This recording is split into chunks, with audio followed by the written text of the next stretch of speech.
Assalamualaikum dan salam sejahtera. Awan berarak, indah berbalam, dipuput bayu ke pohon ara. Pemanis kalam, selamat malam, awal bismillah, pembuka bicara. Mencari timba si anak dara, di bawah sarang burung tempua. Salam sembah, pembuka bicara, selamat datang untuk semua. Yang dihormati Dr. Sakinah binti Saleh, pensyarah kursus HMP 3023, Bimbingan Pembangunan Insan, Universiti Pendidikan Sultan Idris. Yang berbahagia, Encik Muhammad Hanif bin Hashim, penceramah jemputan program Smart Study Online Learning. Yang dihormati Farah Nurliana binti Ruzaimi, selaku pengarah program Smart Study Online Learning, anjuran bersama Jabatan Pengajian Moral, Civic dan Pembangunan Karakter Universiti Pendidikan Sultan Idris, barisan ahli jawatan kuasa pelaksana program serta hadirin sekalian. Majlis merakamkan setinggi-tinggi penghargaan dan ucapan terima kasih atas kesudian anda menyertai program pada malam ini.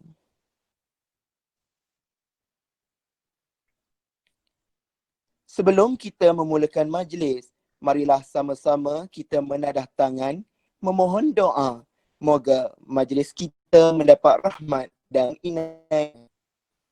Dijemput Saudara Izzuan Akmal bin Abdul Jaman untuk mengetuai bacaan doa. Dipersilakan. Bismillahirrahmanirrahim. Alhamdulillahirabbil alamin. Wassalatu wassalamu ala sayyidina Muhammadin wa ala alihi wa ashabihi ajma'in. Ya Karim, Ya Wadud, sesungguhnya kami berhimpun pada hari ini bagi menyatakan kesyukuran di atas kurniaan-Mu yang tidak ternilai. Jadikanlah kami hamba-hamba-Mu yang sentiasa bersyukur sama ada nikmat yang sedikit, lebih-lebih lagi nikmat yang melimpah ruah kepada kami.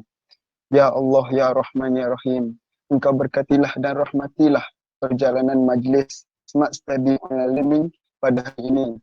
Sesungguhnya Engkau Maha mengetahui bahawa kami di sini ingin menimba ilmu yang sangat luas bagi mengembangkan ilmu pengetahuan kami sebagai hamba-Mu yang Engkau redai. Justeru berkati dan rahmatilah perhimpunan kami ini. Kurniakanlah kepada kami ilmu-Mu, sinarilah hati-hati kami dengan cahaya dan hidayah-Mu. Semoga dengannya kami mudah menerima dan menghayati serta mengamalkannya. Ya Zal Jalali wal Ikram, kurniakanlah jua kepada kami kesihatan anggota, kecergasan minda, ketenangan jiwa, kekuatan semangat. Semoga dengannya kami mampu mendepani cabaran, berdaya saing dan mampu mengangkat martabat diri, keluarga, masyarakat dan negara. Rabbana atina fid dunya hasanah wa fil akhirati hasanah wa qina azabannar. Wa sallallahu ala Muhammadin wa ala alihi wa sahbihi wasallam. Walhamdulillahi rabbil alamin. Amin, amin ya Rabbal Alamin. Sidang hadirin, bersyukur kita kehadrat ilahi kerana dapat bersama-sama menyertai program perkongsian ilmu secara atas talian yang bertajuk Smart Study Online Learning. Sebelum kita pergi lebih jauh, pihak AJK Pelaksanaan telah menyediakan sebuah montaj bagi tontonan para hadirin sekalian. Mari kita sama-sama saksikannya.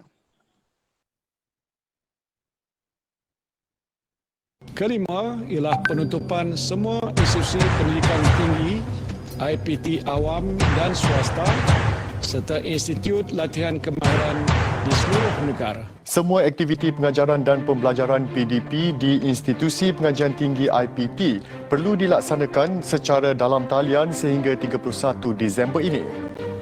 Penularan wabak COVID-19 telah banyak mengubah amalan pendidikan di negara kita. Sepanjang tempoh Perintah Kawalan Pergerakan dilaksanakan, pengajaran dan pembelajaran tidak lagi dijalankan secara bersemuka. Sebaliknya, guru menggunakan pelbagai kaedah lain untuk berhubung dengan pelajar. Namun kaedah plasma yang sepenuhnya memerlukan mereka memiliki kesediaan dan disiplin tinggi. KPM mendapati pengajaran dan pembelajaran murid secara dalam talian dan secara home based learning adalah kurang berkesan berbanding secara bersemuka. Kita memang tidak nafikan memang akan ada impak kepada anak-anak terutamanya anak-anak tadika dan sekolah rendah. Pertamanya dari sudut momentum belajar mereka akan hilang. Dari sudut fokus, emosi juga akan terganggu.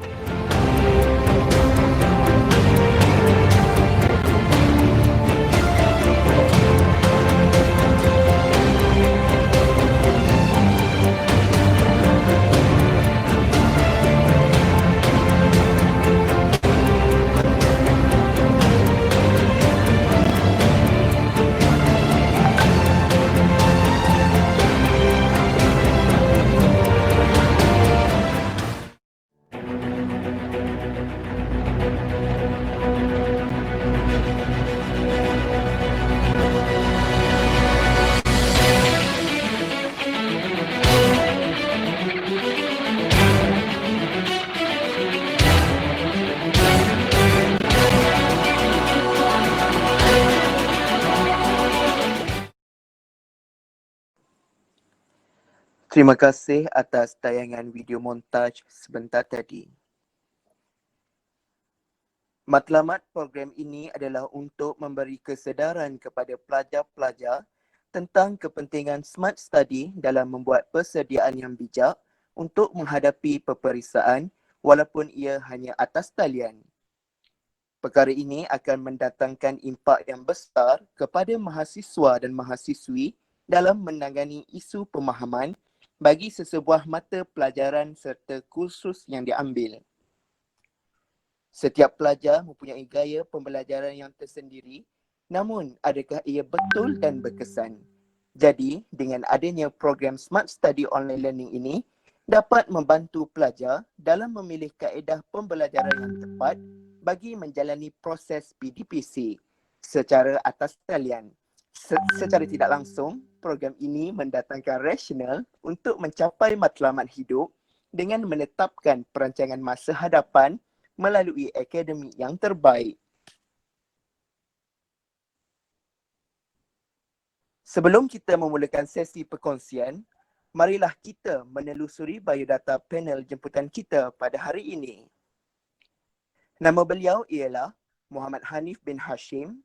Beliau merupakan Principal Consultant di MH Vision Management Consultants. Latar belakang pendidikan dan kerjaya awal beliau adalah dalam bidang kejuruteraan elektrik dan CAD, Computer Aided Design. Beliau kini sedang di semester akhir pengajian sarjana dalam bidang pengajian Islam. Untuk makluman, para peserta boleh mengajukan sebarang soalan pada hujung program ini berlangsung. Oleh itu, tanpa melengahkan masa lagi, majlis menjemput yang berbahagia Encik Muhammad Hanif bin Hashim untuk memberi ucapan dan perkongsian mengenai program kita pada malam ini. Dipersilakan.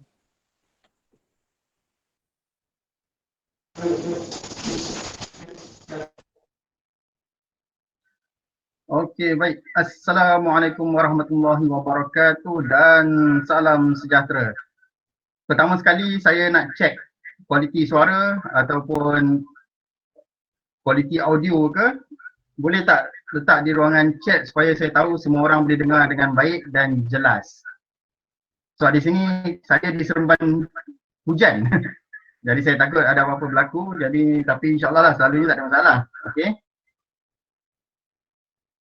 Boleh komen sikit? Okey, jelas. Tak ada masalah apa Alright. Okey. Baik.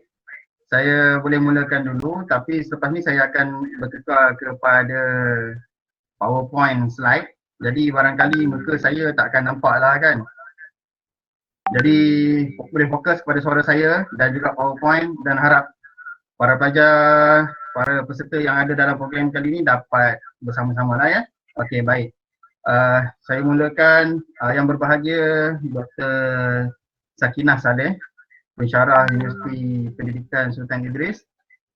Pengarah projek ataupun program pada malam ini saudari Farah Nurliana Okey, jadi dan juga para hadirin yang ada pada malam ini, saya difahamkan kalau tengok pada saya punya account dekat atas ni dah 100 orang.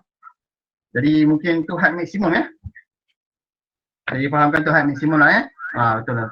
Pengarah hangguk dia lah tu Okey, baik. Jadi insyaAllah pada malam ini saya akan bersama-sama dengan anda. Jadi dalam suasana yang agak berlainan, saya terpaksa akui ini adalah ceramah motivasi teknik belajar saya yang pertama secara online. Sebelum ni kita secara face to face ataupun live kita panggil kan. Dia banyak perkara kita boleh lakukan. Jadi secara online ni saya harap anda masih lagi boleh bersama-sama saya dan memberikan perhatian lah kan. Kita akan bersama lebih kurang dalam sejam setengah kalau tidak ada arah melintang Okey, baik. Boleh kumpulkan soalan, kalau ada pertanyaan kita kumpulkan ke akhir program supaya tidak mengganggu perjalanan majlis sebab secara online ni kan dia kalau bertukar-tukar nanti kan pas debater nanti hang komputer pula kan. Baik Okey. Boleh saya mulakan? Komen okey? Semua okey kan? Saya kira okey tu kan? Boleh, boleh. Okay, nampak? Okay. Alright, okey.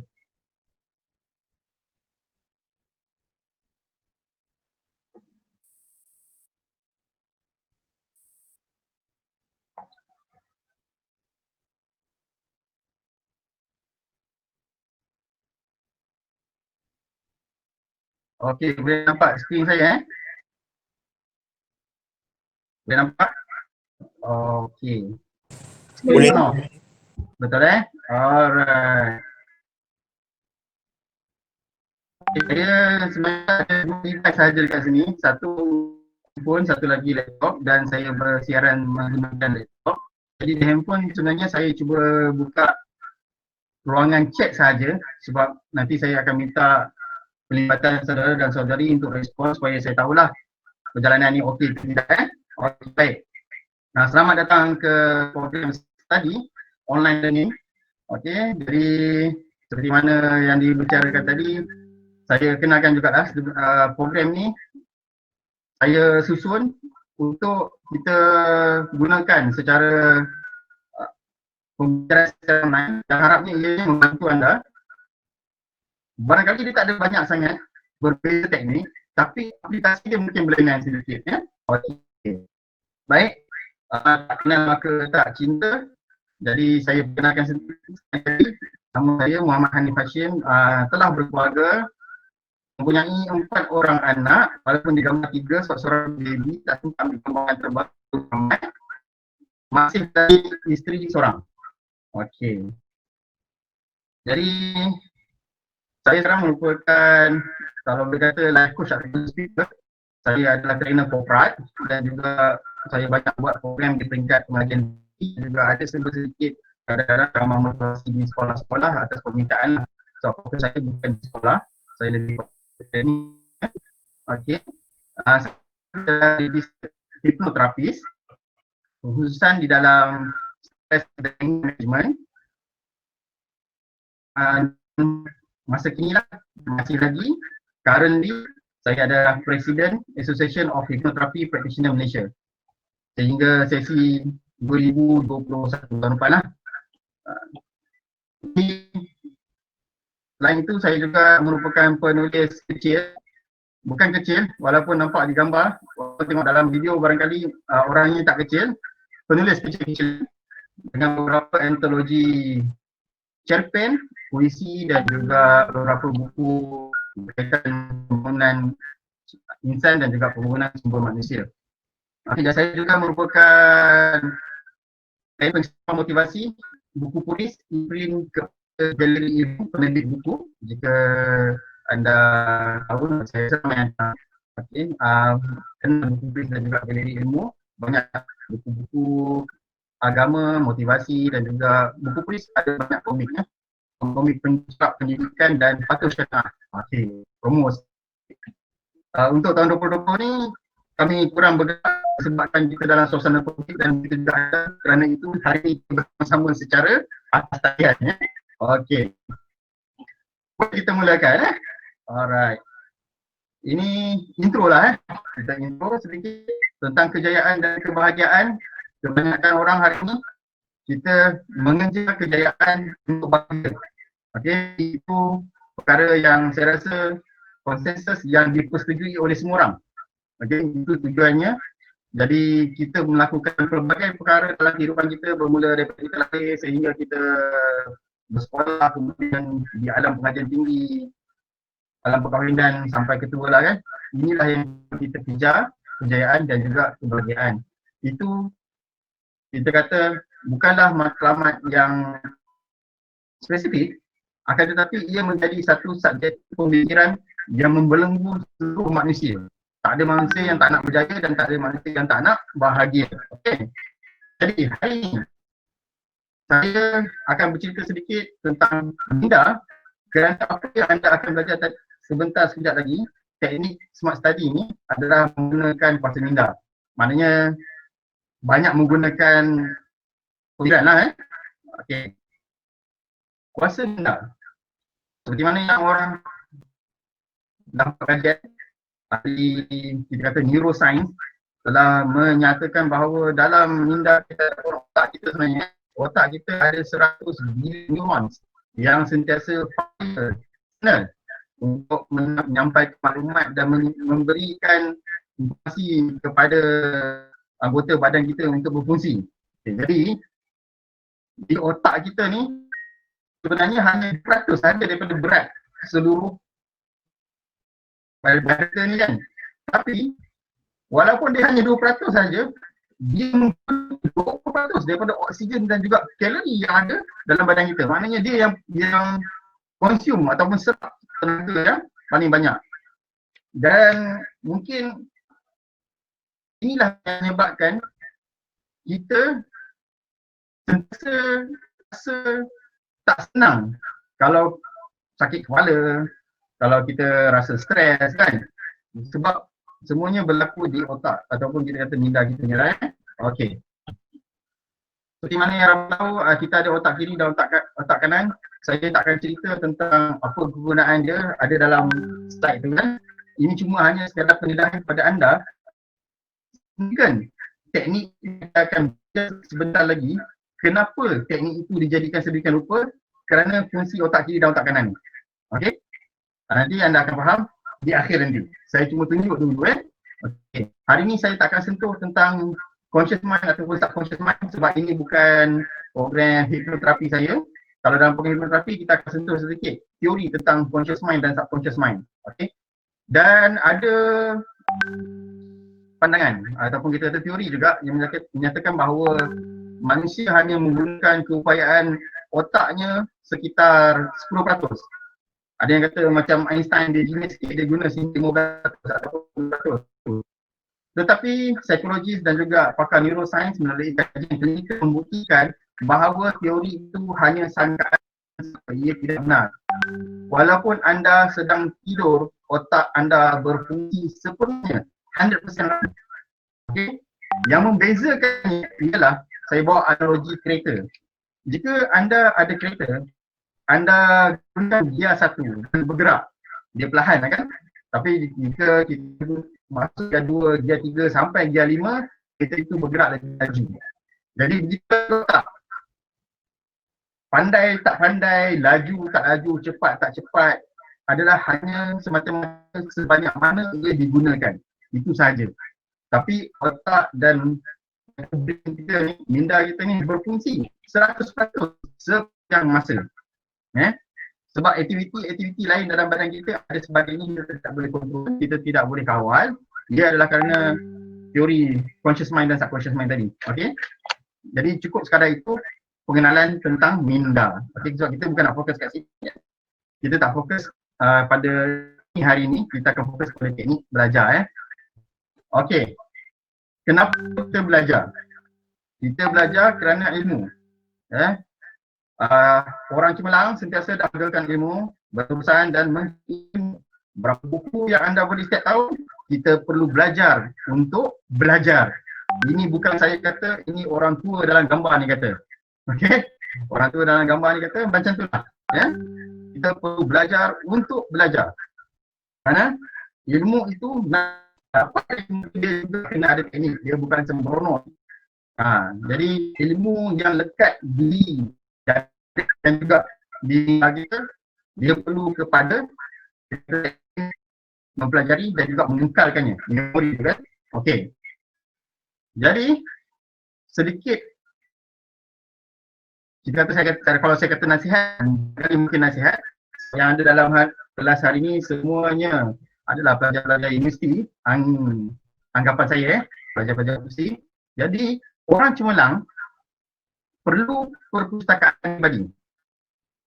Ya, rumah saya taklah secantik begini, tapi memang banyak sudut di rumah saya merupakan perpustakaan pribadi. Kenapa? Kenapa? Sebab sumber rujukan anda sendiri, dia lebih autentik, dia lebih mudah untuk diperolehi. Okay? Saya tahu hari ini dalam dunia maya, kita kata 4.0 dan sebagainya, banyak maklumat ada di dalam kalian. Akan tetapi adakah ia autentik? Siapa yang verify this kind of information? Jadi buku editor kita ada panel penilai dan sebagainya. Jadi buku dia lebih autentik. Okey. Jadi anda tidak akan bergantung kepada internet untuk mencari ilmu. Untuk mencari sedikit ilmu ataupun membuat verifikasi makan tidak salah untuk guna internet. Akan tetapi saya percaya bahawa ilmu yang sebenar untuk dipelajari masih perlu datang daripada buku yang autentik. Okey. Jadi orang cemerlang perlu ada buku pribadi.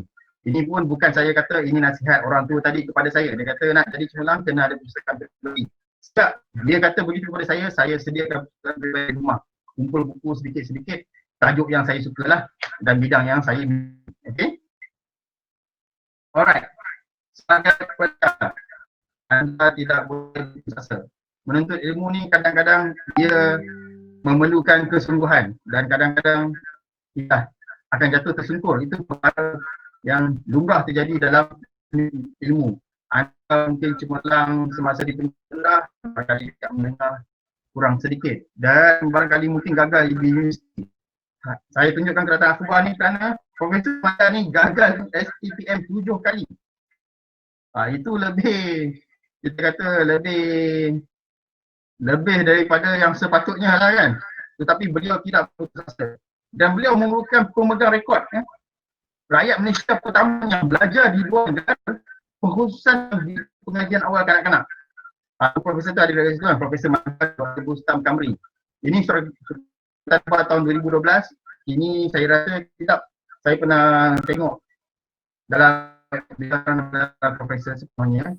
Rasanya dah mungkin banyak ke dunia konsultansi ya. Okey. Jadi belajar anda tidak boleh berputus asa. Itu perlu dalam minda masing-masing. Okay. Alright. Power of dream. Ini saya nak cerita sedikit. Belajar mesti ada matlamat.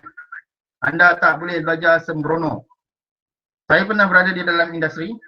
Kita biasa dapat training daripada universiti buat praktikal kebanyakannya dalam bidang engineering lah. Tingkat diploma dan juga tingkat ijazah sarjana.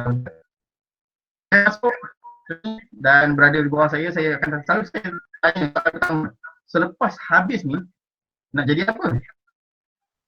Anda boleh bayangkan mereka belajar engineering, selepas habis tak boleh decide lagi sama ada nak jadi technician ataupun nak jadi engineer. Mereka tak pasti lagi. Yang diploma tak pasti sama ada nak jadi technician ke tak. Yang degree tak pasti lagi sama ada dia nak jadi engineer ke tak. Dan mereka tak pasti lagi sama ada akan kerja dalam kejuruteraan atau tidak. Boleh bayang? Anda boleh bayangkan bagaimana anda menghabiskan masa secara kita kata bersungguh-sungguh selama 4 tahun dan kemudian graduate tapi anda tak tahu ke mana ada tujuan anda. Ini sangat bermasalah. Jadi hari ini saya nak anda reset sedikit minda supaya anda kekal semangat untuk terus belajar dan fokus pada masa hadapan ni sebab anda melalui zaman, kira anda ni terpilih di kalangan yang terpilih melalui zaman yang kita dilanda COVID-19. Sepatutnya kita sekarang ni lepas wawasan 2020 dah ada kereta terbang tapi belum lagi jadi yang terbangnya berterbangnya sekarang virus COVID-19 sahaja. Okey, jadi anda yang terpilih. Allah pilih, Allah uji. Jadi anda kena tetap kekal fokus. Jadi perlu tetap matlamat anda sejelas-jelasnya sebab anda berada di peringkat terakhir pengajian tinggi ni. Bukan peringkat terakhir tu, peringkat terakhir mungkin PhD kan, tapi di peringkat terakhir untuk keluar, nak keluar dalam kejaya dah. Selepas daripada ni, selepas ni tak akan bergantung dengan ibu bapa lagi dan sebagainya ya. Jadi matlamat kena jelas, mungkin setahun, 2 tahun lagi anda telah bersama-sama dengan kami di dalam mencari rezeki. Dan bukan lagi di alam pembelajaran. Kalau anda belajar, sambung belajar lepas ni pun masih lagi perlu cari rezeki. Maknanya sambung belajar tu mungkin full time pun mungkin ada tanggungjawab sebagai pensyarah dan sebagainya. Okey. Power Dream ni saya tunjuk gambar ni ya. Nampak gambar ni? Okey. Ni gambar di Eiffel Tower lah. Okey. Saya pun represent saja. Gambar ni di Paris. Jadi dalam gambar ni ada salah satu kita yang akan memberikan kesan kepada saya, dan selepas daripada tu saya banyak revamp saya punya blueprint kehidupan. Okey. Gambar ni saya letak di dalam komputer desktop saya masa belajar dulu. Saya ingat tahun 2001 ataupun 2002 begitulah Masa belajar saya letak gambar ni. Saya memang ada kejuruteraan, jadi biasa kita tengok struktur sebegini, dia mengait sejarah bangunan apa ataupun kita kata infrastruktur tertinggi dunia dululah. Sekarang dah tak ada kan. Dia permulaan. Jadi saya sangat menarik, saya rasa saya nak pergi ke sana. Jadi saya letakkan di dalam desktop saya tu sebagai wallpaper. Okey. Jadi alhamdulillah saya sampai ke sana bersama dengan rakan-rakan sekitar tahun 2011, akhir 2011. Tapi apa anda nampak tak dalam bulatan? Okey, nampak okay. Bentuk dia sama kan? Seakan-akan macam Eiffel Tower tadi kan? Tapi sebenarnya hanya sekadar macam telefon je. Telefon. Tempat ni di France. Saya berada di France. Ada ni Bandar Lyon. Kalau boleh nampak, saya tangkap gambar tadi tu daripada bawah tadi tu di sini. Orang naik tinggi juga lah. Kami berlari sebab kami tak tahu guna pengangkutan awam. Sebab bahasa Perancis memang sangat teruk. Kami bekerja sebenarnya. Kami bekerja di sana hampir sebulan. Lawan antara Marseille dan juga Lyon. Tapi Lyon ni dia special sikit. Dia merupakan bandar diraja kerajaan Perancis dulu lah. Masih dia bandar raja dulu. Okay. Besar. Ingat tak mungkin boleh besar. Ni masa zaman kanak-kanak riang. Jadi jangan abaikan saja. Okay. Ni lah only Lyon Bandar Lyon. Tempat dia cantik. Saya rasa bandar dia masa dalam binaan bangunan-bangunan lama dijaga dengan baik, tapi dalam dia moden. Memang seronok ke sana. Saya rasa saya tak menyesal ke sana sebab walaupun saya tak sampai ke Paris. Nampak bangunan-bangunan lama. Okay, jadi saya ambil jugalah kenangan di papan tanda yang ada tulis Paris. Sebab tak sampai Paris, jauh. Paris lebih kurang 400 km daripada Lyon. Kena naik kereta api laju. Okay. Jadi saya nak cerita ni. Sebenarnya di desktop saya tu, saya tulis begini. France, March 2010, here I come. Saya letak kat desktop saya tahun 2001. Saya kata 10 tahun lagi, masa tu dah kerja agak stabil, saya nak jalan-jalan lah dekat Perancis. And then, memang saya sampai, walaupun masa tu tak ada plan langsung. Sebab kita awal bekerja, maknanya kewangan pun tak berapa kuat lagi kan. Jadi dengan sudah berkeluarga dan sebagainya. Jadi banyak lagi keutamaan yang lain. Tapi akhirnya saya sampai juga. Dan bila saya balik daripada sana dan saya buka laptop saya, tengok file-file lama, saya ada buat poster begini untuk diletakkan di desktop. Jadi nampak macam, memang aku dah ada buat sesuatu untuk tetapkan matlamat ke sana.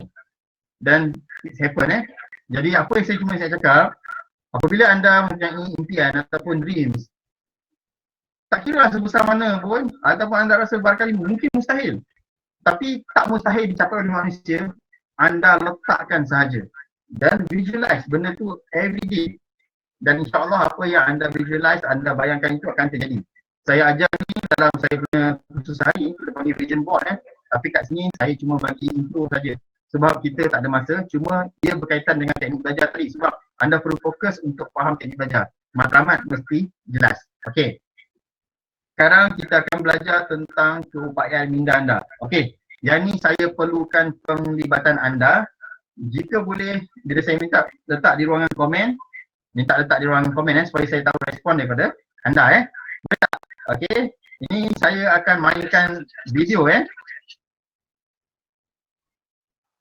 Okey, video ni akan tunjukkan ada pemain yang pakai baju putih dan juga baju hitam.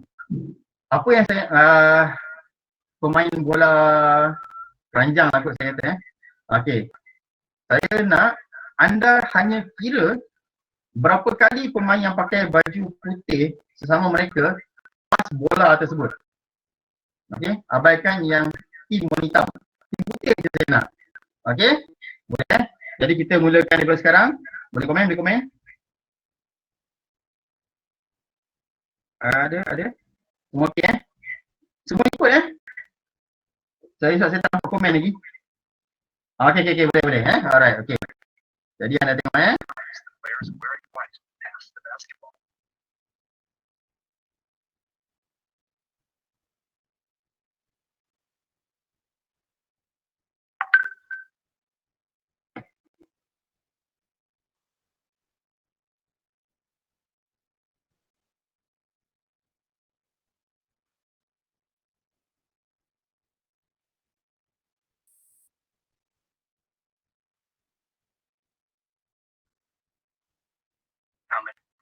Okey, boleh tak saya dapatkan jawapan daripada anda berapa kali player yang pakai baju putih tu pas basketball tu?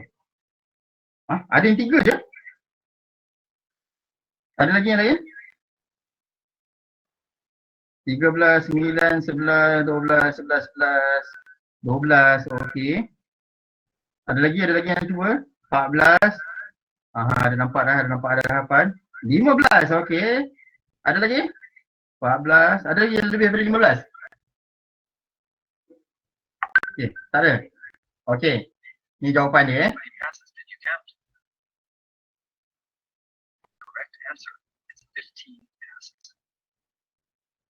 Okey, jawapan betul 15 Okey, tahniahlah kepada yang dapat betul tu Okey, ada yang kata 16 16 kalau campur yang masa pre sebelum dia pass tu. Betul. Saya tak nafikan, memang betul Tapi ni yang saya nak tanya. Siapa yang nampak gorila? Cuba komen dia. Yang tak nampak komen tak.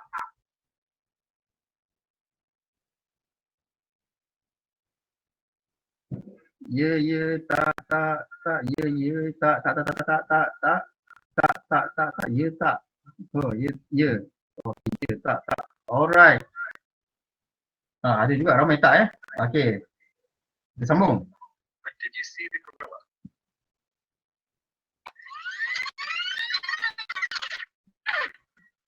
Okey, boleh nampak itulah gorila dia Alright.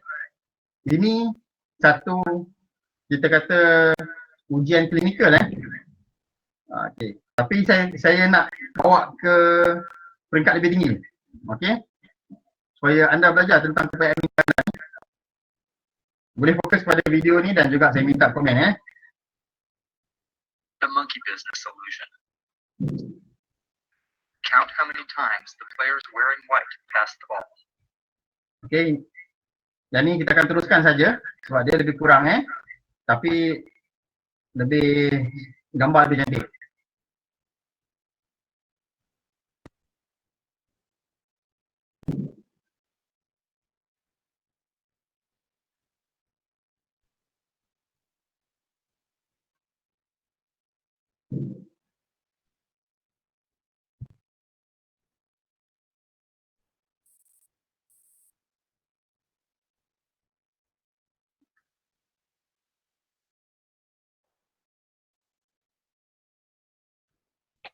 correct answer is 16 passes.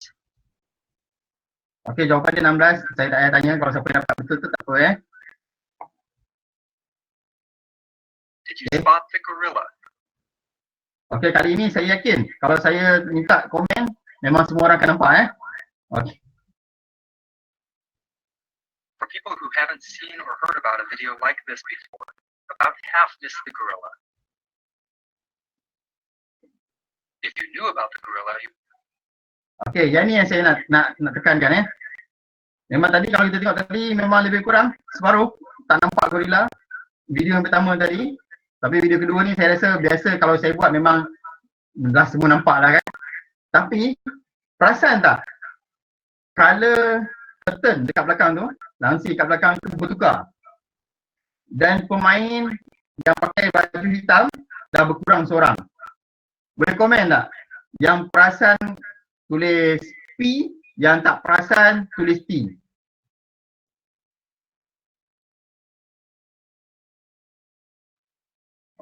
Oh, ramai tak Alright, ramai tak? Okay. probably saw it, but did you notice the curtain changing color or the player on the black team leaving the game? Let's rewind and watch it again.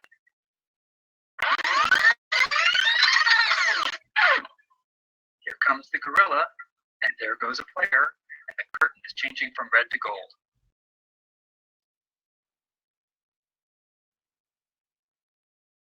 Okay. When you're looking for a gorilla, you often miss other unexpected events. Okay, ini yang saya kongsikan tentang keupayaan minda anda. Okay, memang kalau saya buat test ni biasanya memang macam itulah responnya. Okay, jadi ini apa yang anda akan tengok tentang keupayaan minda anda. Anda perlu belajar untuk tingkatkan keupayaan minda. Itu tak dapat dinafikan untuk berjaya ataupun untuk menguasai sesuatu ilmu ataupun kemahiran. Anda perlu tingkatkan keupayaan minda anda. Akan tetapi melalui ujian tadi, apa yang penting ketika anda ingin tingkatkan keupayaan minda anda ataupun kemahiran memanipulasi minda anda perlukan satu perkataan ni. Anda perlu fokus.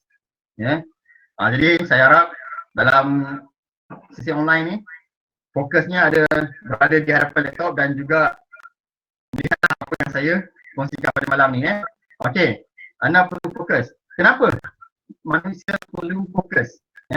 Sebab kita cuma ada dua tangan, dua kaki, satu badan kan. Semua ni ada limitnya, ada batasannya. Jadi paling hebat pun anda boleh selesaikan satu, dua ataupun barangkali 3 tugasan serentak dalam sesuatu masa. Anda takkan boleh buat lebih daripada tu. Ujian tadi membuktikan. Maknanya sebab fokus kita bila kita melihat sesuatu perkara, hanya kita mampu untuk memberikan fokus spesifik time, spesifik task pada ketika itu je. Dan kita takkan boleh buat yang lain. Contohlah kan, anda boleh dengar muzik sambil belajar. Okey, contoh belajar matematik dengan muzik. Akan tetapi anda takkan mampu menghayati setiap bait lirik muzik tersebut, lagu tersebut ketika lakukan latihan matematik. Anda sama ada selesaikan latihan matematik ataupun tinggalkan latihan matematik dengar lagu. Betul? Itu limit kita manusia. Jadi untuk berjaya, untuk melakukan sesuatu yang extraordinary, kita perlu fokus. Maknanya power of focus tu penting Okey. Bila ada fokus, barulah kita boleh bersedia untuk belajar.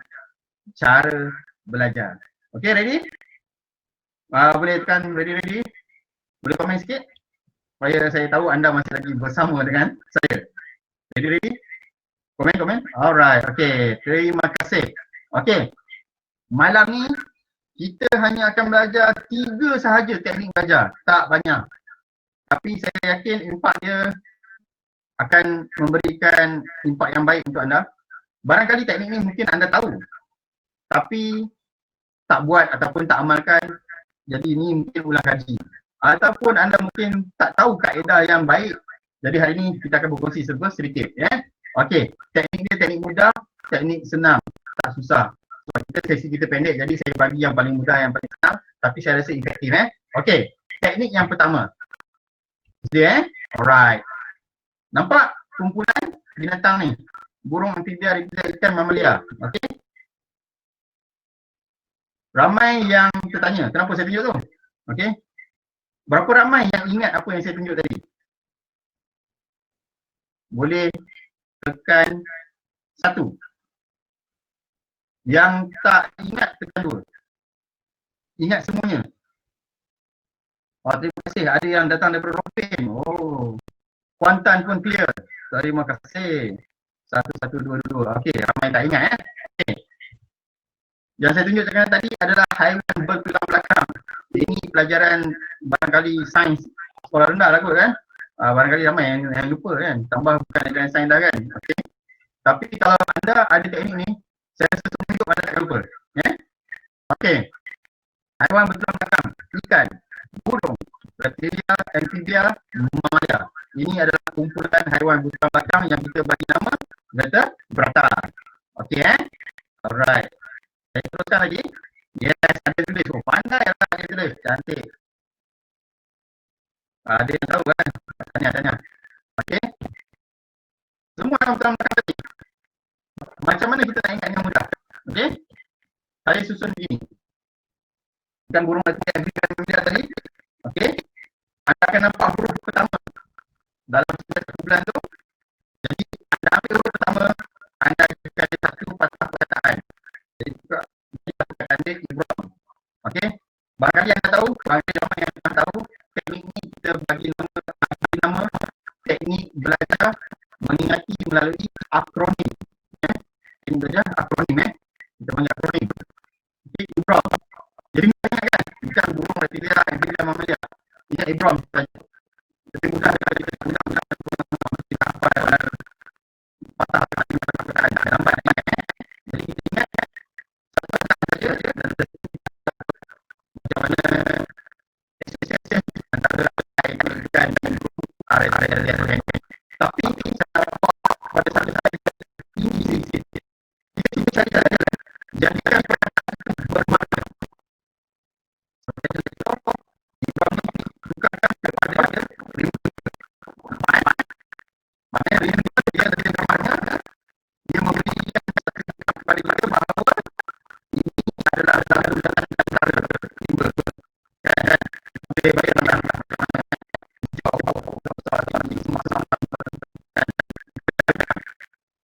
jadi teknik ini anda perlu associate dengan power of visualization. Okay?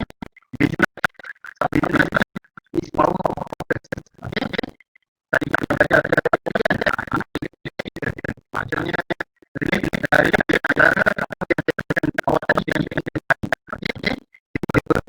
ada rimba sebaliknya dia ingat dia ikan mamalia burung biasa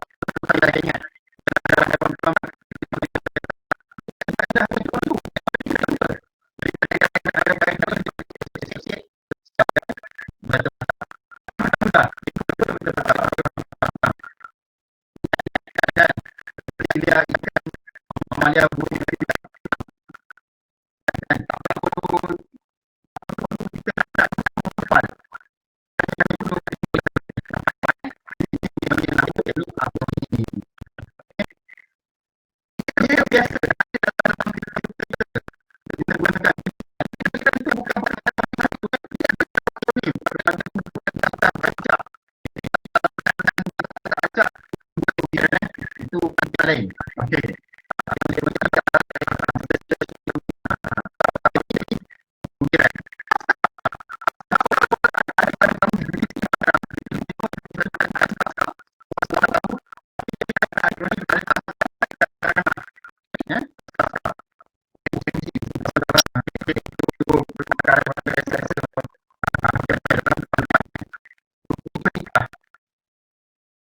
Ini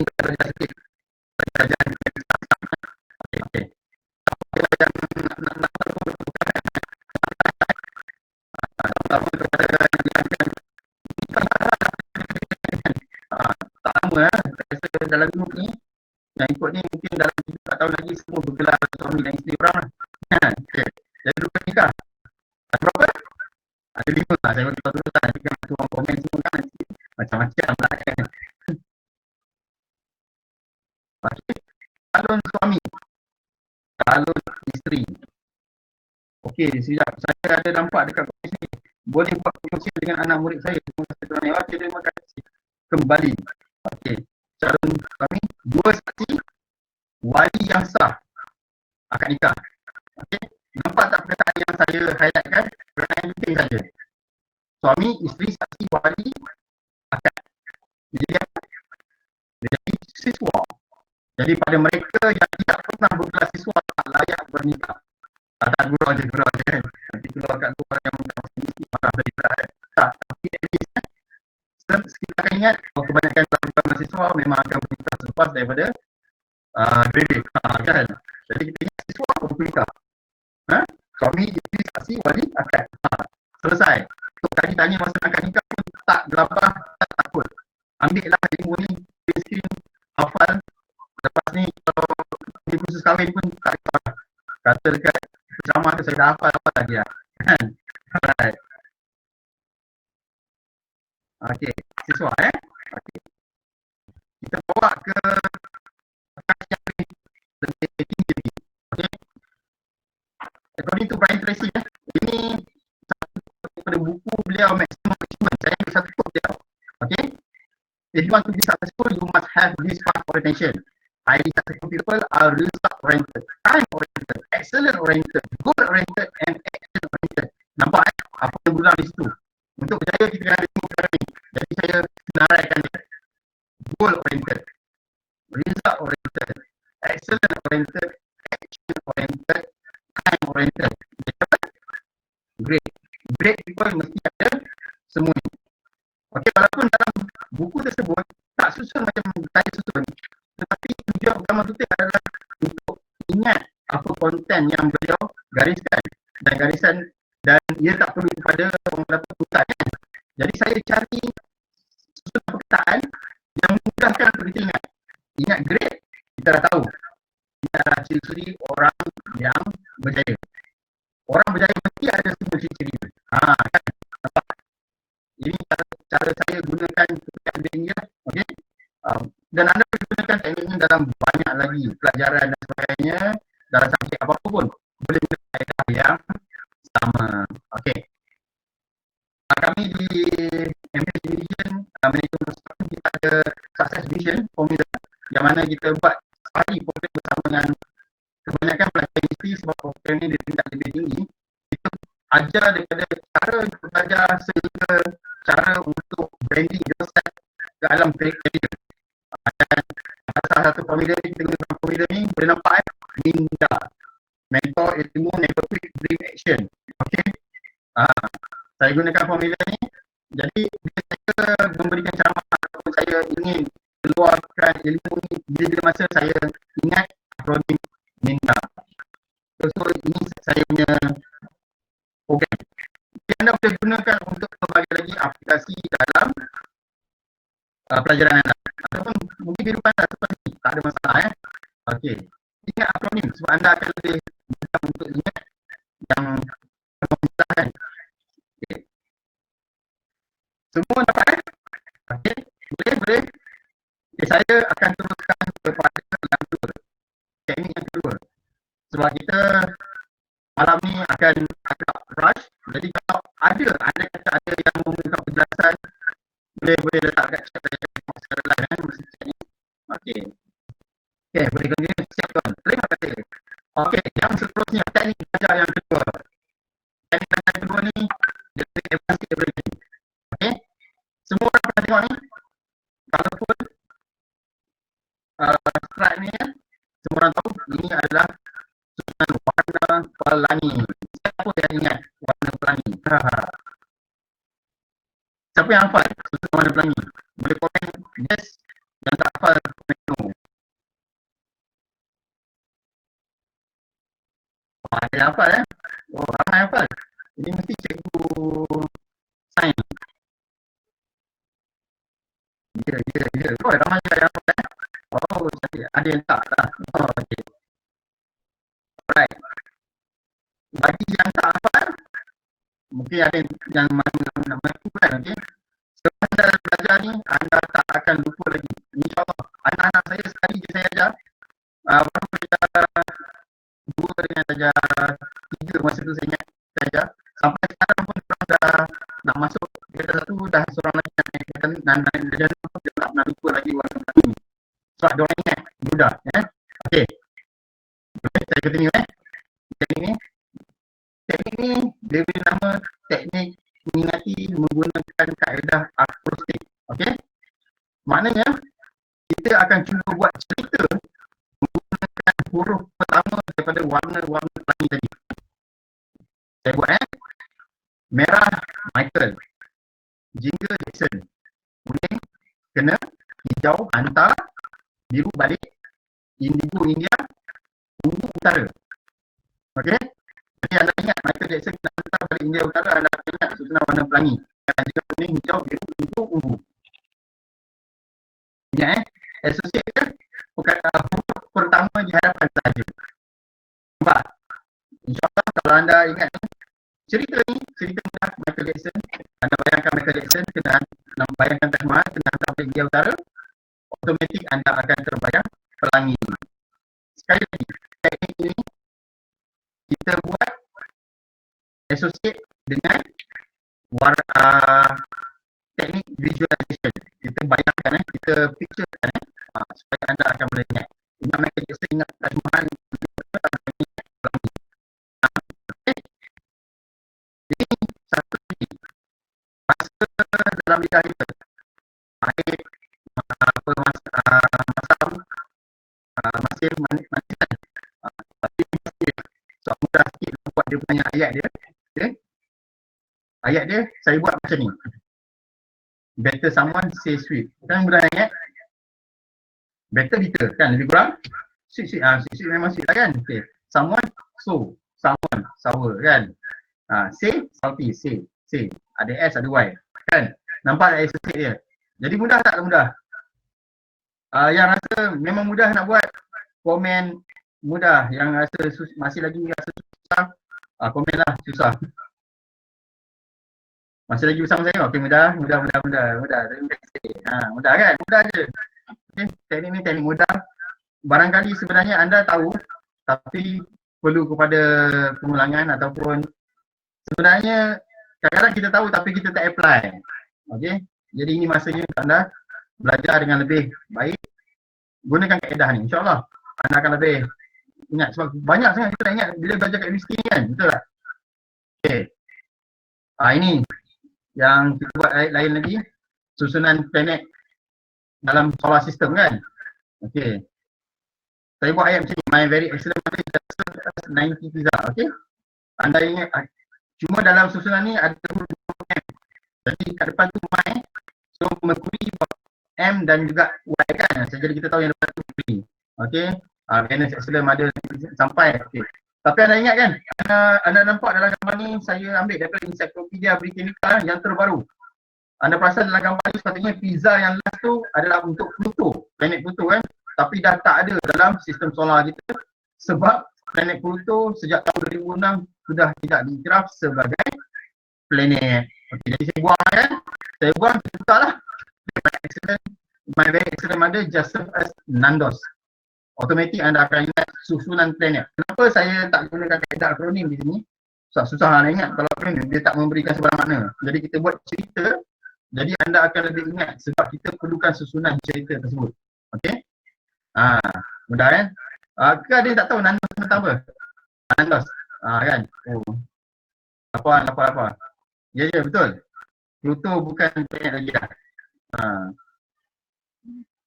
Dulu masa zaman saya dulu Pluto masih lagi planet. Sejak tahun 2006 dia telah ditarik. Tauliah hadis sebagai planet. Kerana daripada 3 kriteria tu dia tidak memenuhi 1 kriteria. Okey. Nandos. Okey. Ingat Okey. Aplikasi lain.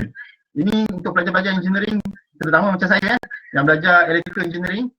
Memang soalan wajib sejak sekolah menengah sampailah masuk matrikulasi, sampailah juga masuk universiti.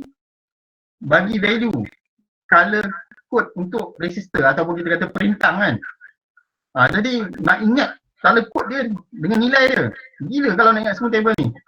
Okey, jadi kita buatlah cerita macam ni. Susun cerita dia. Color hitam sampailah tanpa warna tu. Okey. Cerita dia, Haji Cik Mat orang kaya hendak pergi beli ubi kayu putih.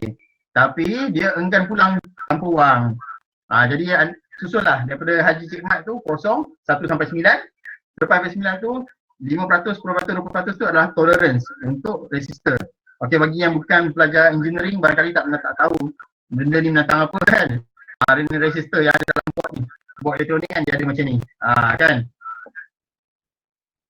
Okey, boleh nampak ini teknik yang saya rasa kalau pelajar engineering memang ada banyak lah yang buat cerita ni, satu cerita, ada cerita lain lagi kan. Okey, boleh lah, ini kreativiti masing-masing. Tapi bila dengan cerita ni anda mudah ingat. Jadi tak payah nak hafal table tadi tu. Kalau nak hafal table ni complicated lah kan. Okey, alright. Okay, kita carry on. Teknik ketiga. Teknik ketiga ni tak susah sangat dan tak senang sangat. Saya rasa ramai pelajar-pelajar suka guna teknik ni. Saya dulu pun suka pakai. Dan teknik ni memang banyak membantu terutama dalam pelajaran-pelajaran yang berat. Sebab dia boleh gunakan untuk pelajaran yang banyak maklumat perlu diletakkan dalam minda. Okey. Jadi teknik ni seperti mana yang ada di hadapan anda dalam slide, boleh nampak teknik peta minda. Tak perlu risau. Ini ada dalam Tony Buzan punya website. Anda boleh cari. Ini cara buat peta minda. Tapi kalau nak buat peta minda, nak belajar sekarang, memang tak sempat. Tak sempat dan kita pun tak ada ruang untuk saya nampak saudara-saudari praktis benda ni. Tapi saya yakin anda biasa nampak peta minda. Okay? Jadi hari ni apa yang saya nak kongsikan dengan anda adalah cara betul nak guna peta minda. Peta minda ni ramai orang buat tapi salah guna dan dia rasa macam tak gunalah buat peta minda ni, tak ingat pun kan, sebab dia salah guna. Okey, caranya anda boleh tengok dekat sini, anda boleh cari nanti dalam website. Yang penting dia mesti bermula di tengah dan kemudian dia mengakar sehingga hujung. Yang akar tebal, yang lebih kata kunci yang lebih penting dan akar hujung tu kepada penjelasan. Anda boleh associatekan dengan color, gambar dan sebagainya. Okey. Peta minda ni bebas. Sebab peta minda ni anda punya. Bukan lecturer anda punya, bukan orang lain punya Tapi saya nak cerita tentang bagaimana menggunakan peta minda dengan betul untuk anda mengulang kaji pelajaran. Okey. Tolong bear with me. Ini nampak mungkin complicated ataupun mungkin sukar, tapi sebenarnya mudah. Okey. Untuk ulang kaji pelajaran, peta minda ni anda perlu guna sebagai bahan ulang kaji pelajaran anda yang utama. Bukannya buku teks ataupun buku rujukan ataupun nota orang lain. Okey. Apabila anda mengulang kaji pelajaran selepas anda buat peta minda, anda buat peta minda tu dah siap apa semua. Bila mengulang kaji, bukan buka buku teks kemudian tengok peta minda. Tak, salah. Itu sangat-sangat salah. Kaedah yang betul anda guna peta minda itu dan cuba ingat kaitan dia dengan apa yang anda ada dalam buku teks yang telah anda ringkaskan, anda padatkan dengan kata-kata kunci tu. Okey, itu cara guna peta minda yang betul. Jadi yang pentingnya anda perlu buat peta minda anda sendiri. Itu langkah pertama yang sangat penting. Anda jangan guna peta minda orang lain sebab peta minda tu adalah peta minda dia. Dan peta minda dia adalah minda dia, bukan minda anda. Okey. Saya akan associate dengan brain tadi. Bagaimana anda proses maklumat. Saya proses maklumat dengan anda proses maklumat berbeza. Sebab otak saya adalah otak saya, otak anda adalah otak anda. Okey? Boleh faham Itu langkah pertama. Langkah yang kedua. Okey, latih ulang kaji dengan peta minda.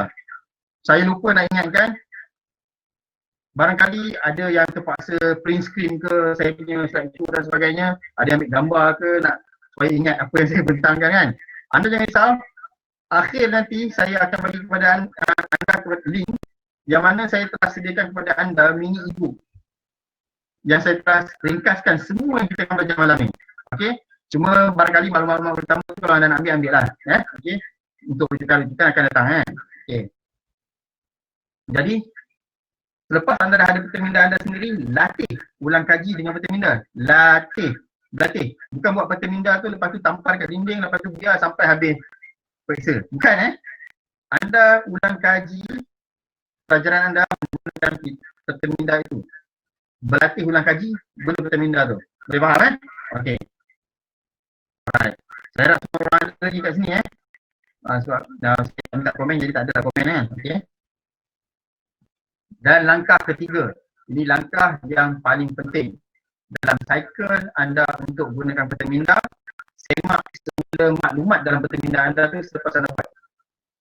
Bila anda dah latih ulang kaji, semak semula dengan dalam buku.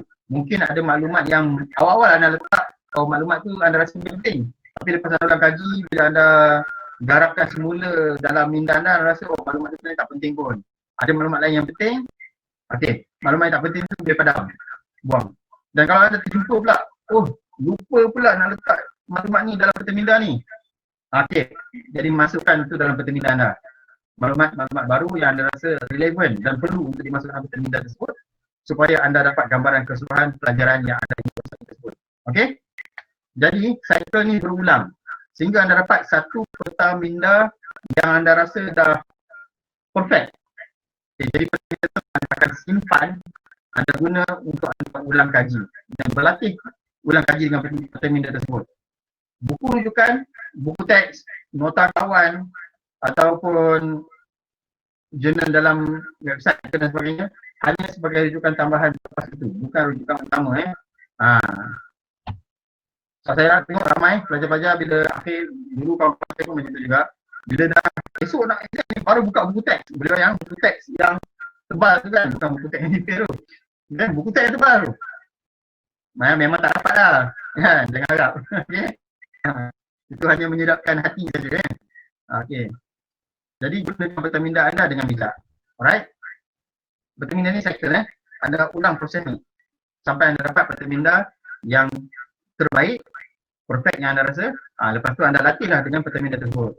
Dan ini yang paling penting, simpan hasil karya peta minda anda tu. Tapi adalah karya otak kita. Kita yang faham peta minda tu kan. Jadi simpan. Sebab apa Sebab bila anda buat peta minda tu, sel-sel otak kita bergabung macam iklan susu pula. Okey? Dia akan bentukkan jaringan maklumat dalam peta minda tersebut. Dan anda akan ingat balik apa yang anda telah pelajari. Dan dengan peta minda tersebut, anda akan mudah untuk ingat subjek-subjek yang agak complicated. Terutama saya ambil contoh, cerita sejarah selalu complicated kan. Okey, jadi subjek sejarah, subjek-subjek macam biologi kan, macam-macam saraf tu ada tu, daripada yang besar sampai kecil boleh guna peta minda. Okey. Masa tu mungkin yang style akronim ke akrostik tadi tak sangat membantu. Tapi sebenarnya anda boleh masukkan akronim dan akrostik tu sebahagian daripada peta minda anda. Dia boleh hybrid supaya anda ingat maklumat yang kecil-kecil pula dalam peta minda tersebut. Okey? Boleh. Okey? Simpan hasil karya kita rujukan. Simpan peta minda, bukan anda buat-buat lepas tu habis quiz buang ataupun tampal dekat dinding kan. Bukan simpan dalam folder supaya anda boleh digunakan sebagai rujukan. Tampal kat dinding boleh kalau dinding tu memang menghadap mungkin tempat anda belajar kan. Okey, tak apalah, memang belajar menghadap. Bila nak pakai tarik, tak ada masalah, boleh. Tapi yang penting simpan.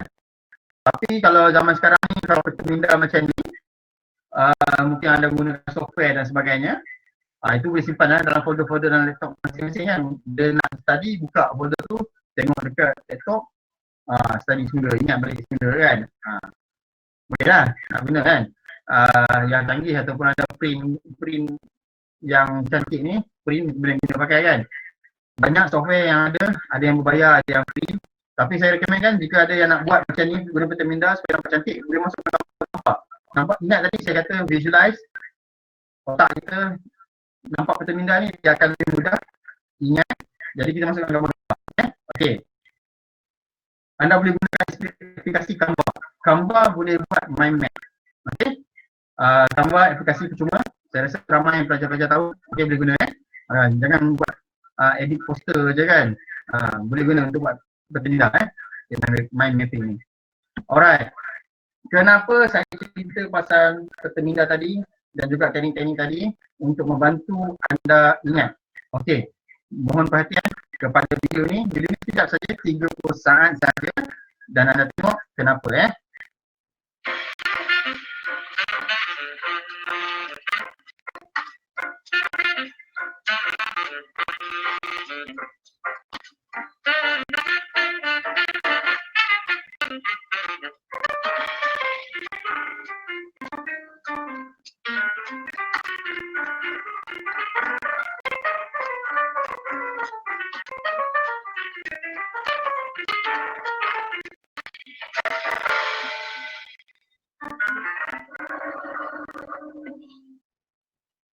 Okey. Nampak kenapa kita guna mind map? Okey, ini yang hasil kajian yang ditunjuk tadi, yang di-share tadi, itu hasil kajian tahun 1976. Lama dah ni. Okey. Tapi manusia daripada tahun 1976 sampai sekarang insya-Allah tak berubah Manusia masih lagi macam ni juga. Ada yang jadi Superman kan. Okey, jadi kajian ni masih lagi valid Okey. Kalau guna perkataan saja, selepas daripada 3 hari, anda cuma ingat 10%. Tapi kalau guna perkataan dan juga gambar, anda akan ingat 6 kali lebih baik. Jauh beza tu kan. Okey. Tahniah kepada Nurul Najwa. Dia kata sejak daripada SPM dia memang guna kaedah peta minda ni. Saya harap memang membantu Hari ni kita cuma gunakan lebih, saya cuma kongsikan lebih advance supaya anda faham kenapa kita guna peta minda tu. Okey. Saya yakin memang sekolah memang ajar dan sebagainya, tapi saya cuba kongsi sesuatu yang lain sedikit Okey. Ini kenapa saya buat teknik 3 ni di dalam program Smart Study. Smart Study sebenarnya ada banyak teknik tapi hari ni saya kongsikan 3 saja kerana masa kan. Okey. Tapi inilah 3 teknik yang saya rasa paling power. Very powerful. Kalau anda guna 3 ni pun saya rasa dah cukup. Dah cukup sangat membantu anda untuk belajar. Dan peta minda ni sehingga belajar pun sehingga bekerja pun saya masih lagi pakai peta minda ni sebab kenapa tau?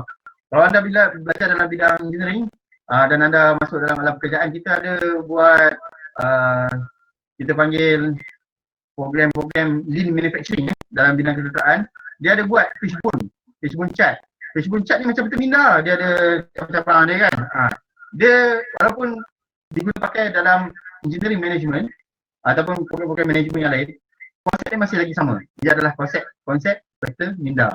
Jadi memang bukan untuk belajar saja peta minda ni sebenarnya, anda boleh gunakan dalam kehidupan juga sebenarnya. Okey. Alright. Ini je dah yang saya nak kongsikan. Teknik Smart Study untuk hari ni. Tapi sebab ni online learning, Smart Study online learning kan. Saya akan sebut sedikit tentang belajar secara online ni. Okey. Okey, jadi ready Ready? Saya rasa semua orang okey. Sebelum tu, seperti mana yang kita tahu, COVID melanda, ramai pelajar stres, montaj tadi pun dah sentuh. Jadi saya tak nak sentuh banyak lah kan pasal ni. Okey, walaupun tahun 2020 ni sepatutnya kita diambang wawasan 2020, tetapi lain yang terjadi, itu semua qada dan qadar Allah Subhanahu Wa Taala. Kita sebagai hamba berserah saja Okey. Saya nak kongsikan satu program daripada ni kongsian saja daripada St. George University Grenada. Mereka ada buat satu program online tentang coronavirus, examination of coronavirus. Jadi anda boleh belajar tentang kesihatan fizikal dan juga mental dalam program ni untuk hadapi coronavirus.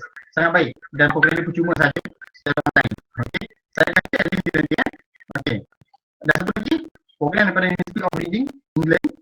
Dia ajar macam mana untuk orang muda lah kan, young people. Saya pun rasa young, jadi saya ambil je lah Okey. Untuk manage low mood and depression. Sebab kenapa universiti yang pertama ni buat program-program seumpama ini ketika dunia dilanda COVID ni, dan mereka buat program ni percuma je dan anda boleh ambil. Dia ada simple quiz, simple test sikit kan. Dan lepas tu dapatlah sikit ni ambil. Yang penting ilmu dia tu, ilmu yang diberikan tu, saya pun dapat banyak manfaat Jadi saya beri kepada anda supaya anda boleh, kita pun sekarang dah semua online kan, daripada melepak di rumah kan, cuba explore benda-benda seperti ini supaya kita dapat gunakan sebagai bekalan menghadapi suasana masa sekarang ya. Okey. Stres, sebagaimana semua orang tahu, adalah masalah dunia sejak dulu lagi. Ini cuma data tahun 2018, 69.2% rakyat Malaysia berumur 16 tahun ke atas memang ada masalah mental. Masalah mental itu maksud stres bukan gila saja mental ni stres, depression, anxiety, tak ada mood kan, kecelaruan pemikiran, itu ada masalah mental okey. Banyak hampir 30%. Ini tahun 2018 punya data. Okey. Dan cuba anda bayangkan sejak COVID ni ada kajian menyatakan tahap depression, anxiety dan stres ni meningkat 3 ke 5 kali ganda daripada sebelum ni. Maknanya kalau macam tu saya rasa hampir majoriti rakyat di dunia ni memang semua dalam keadaan depression, anxiety dan stres. Okey, PBB pun dah bagi peringatan bahawa memang pandemik ni bagi kesan teruk terutamanya terhadap remaja, bukan dari segi kesihatan mental sahaja, malah dari segi peluang pekerjaan, peluang pengajaran dan sebagainya. Okey. Jadi saya nak sharekan sedikit bagaimana anda boleh hilangkan stres anda. Ini kaedah yang mudah, tak semua orang ikut. Okey. Anda hanya perlu berdiri di hadapan cermin, ataupun tak berdiri di hadapan cermin tak pun, tapi berdiri di hadapan cermin dia lebih efektif dan lebih baik. Okey. Bukan senang. Nanti dah tapi sekarang berdiri di hadapan duduk di hadapan laptop dia. Okey. Hari ini apabila anda bangun video, anda berdiri di hadapan cermin dan anda katakan kepada anda sendiri, diri anda, every day, in every way, I am better and better. Every day, in every way, I am better and better. Anda katakan kepada diri anda sendiri paling kurang 3 kali, lebih lagi bagus. Okey, setiap hari, dan anda amalkan selama 21 hari, dan insya-Allah anda akan rasa hidup anda, minda anda akan lebih lapang dan lebih tersusun. Okey, ini dinamakan sebagai teknik self hypnosis. Okey, ini teknik mudah self hypnosis. Okey, yang saya kongsikan dengan anda, ini hanya masuk dalam bahasa Melayu, saya belum guna bahasa Inggeris sebab bahasa Inggeris lebih mudah, lebih cepat dan lebih nampak mantap jadi tak berlagan. Kita pun praktis juga speaking sekali saja, tak masalah. Dan guna bahasa Melayu pun tak masalah, boleh je. Ini hanya membisikkan diri anda kepada diri anda. Ia adalah self hypnosis Okey, untuk hilangkan stres anda. Ini teknik yang mudah yang saya tak boleh ajar masa kita tak banyak. Okey. Jadi belajar online memang saya tak nafikan. Saya dah belajar online sejak tahun 2016 ketika saya ambil 3 certified quality engineer. Belajar memang belajar kelas face to face, ada trainer dan sebagainya. Tapi kami terpaksa ambil exam secara online sebab dia tu datang daripada Amerika Society of Quality. Dia terpaksa menjawab soalan dalam talian. Bayangkan, menjawab soalan dalam talian pun saya dah rasa stres.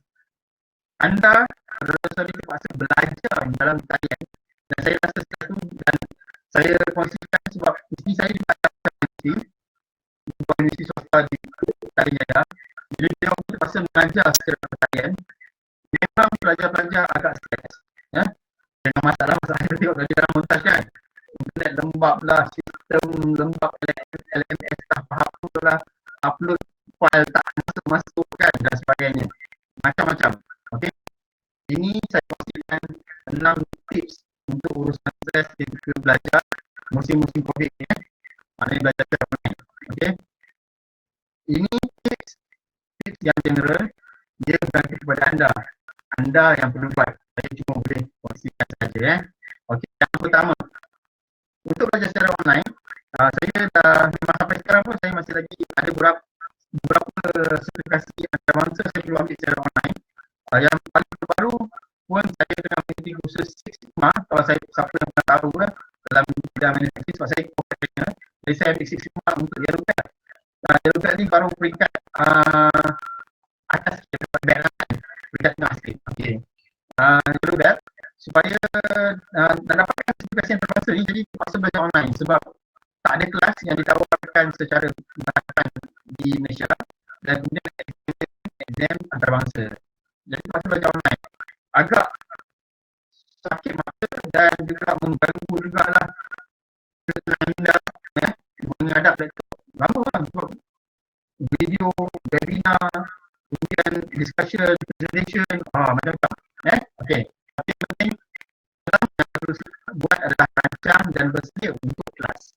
Jadi bila nak ada kelas, anda kena rancang tempat yang seperti untuk masuk kelas lah. Jangan belajar sambil baring atas katil kan. Saya tahu ramai pelajar termasuk pelajar seperti saya pun, dia tak buka kan kamera, jadi tak tahu dia tengah baring atas katil ke, buka saja laptop tapi tengah main game ke kan, tak tahu. Tapi yang untuk pelajar-pelajar selang, dia ada berancang dan bersedia untuk buka. Rancang dan bersedia. Macam mana rancang? Itu pada masing-masing. Kalau saya sharekan teknik dia hari ni, dia akan jadi lebih panjang. Cuma banyak yang boleh dilakukan. Paling mudah adalah anda sediakan blog. Itu yang paling mudah kan. Okay? Dan sinilah tempat laptop, buku catatan, nota dan sebagainya. Dia macam dia berkelas biasa juga kan. Okey. Kemudian yang kedua, berbincang dengan rakan dan ahli keluarga. Anda perlu sentiasa berbincang dengan rakan. Buatlah Skype sama-sama rakan ke, ataupun Zoom ke, ataupun Google Meet kan. Buat study group.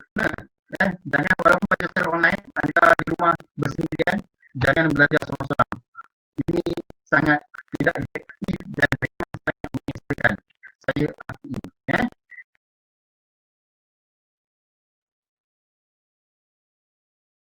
Okey, saya jawab sekejap soalan. Saya pun nampak ada soalan daripada Malaysia. Maaf, saya belum daftar lagi. Okey, bertanya kalau ayat atau isi penting itu panjang, sesuaikah guna teknik satu dan dua? Ya.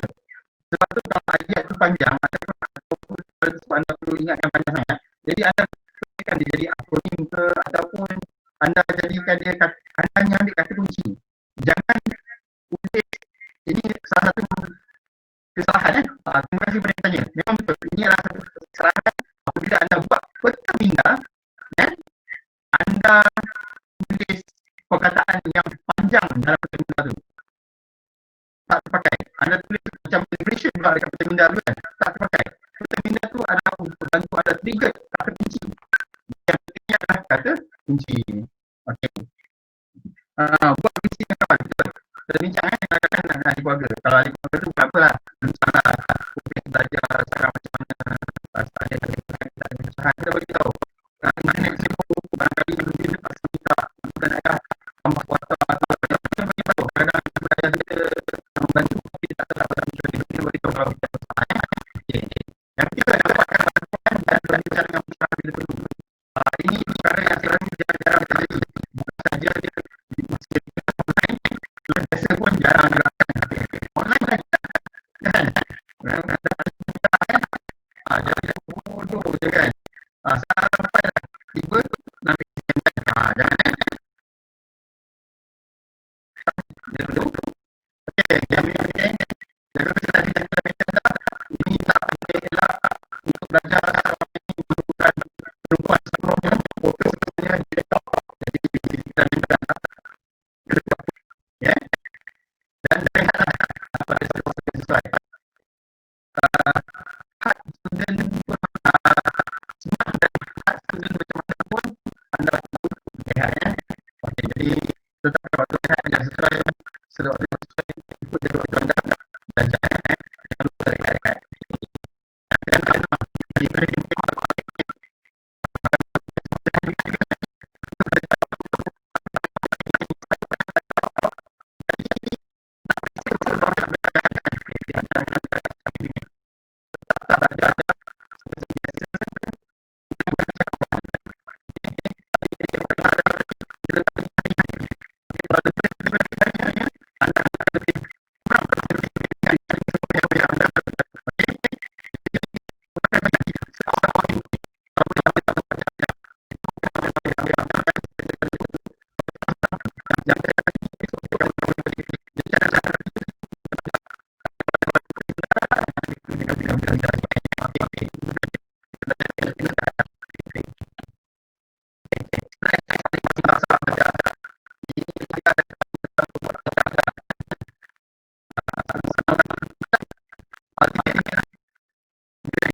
aku okay. Saya pun memang belajar PDP kan.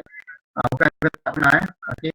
Walaupun sekarang belajar bidang tapi pernah bukannya genius. Okay, jadi stres paling besar untuk pelajar adalah peperiksaan. Okay, jadi hari ini inilah yang paling saya rasa cuba saya bantu. Yang anda boleh gunakan teknik ini, anda boleh gunakan kaedah ni. Okay. Barangkali ada tapi ini yang saya cuba lakukan dalam bentuk yang lebih susun. Okay. Teknik paling berkesan hadapi apa dia? Cepat perhatian. Inilah teknik yang paling berkesan hadapi exam. Kebanyakan orang akan tanya saya, saya kongsi, saya memang background kejuruteraan, sehingga sekarang saya tak tinggal pun background kejuruteraan. Saya pun baru saja NOS, National Professional Standard, baru peringkat level 2 dan level 3 yang saya jadi pelajar baru saja diteruskan dalam bidang design printing circuit board. Okay.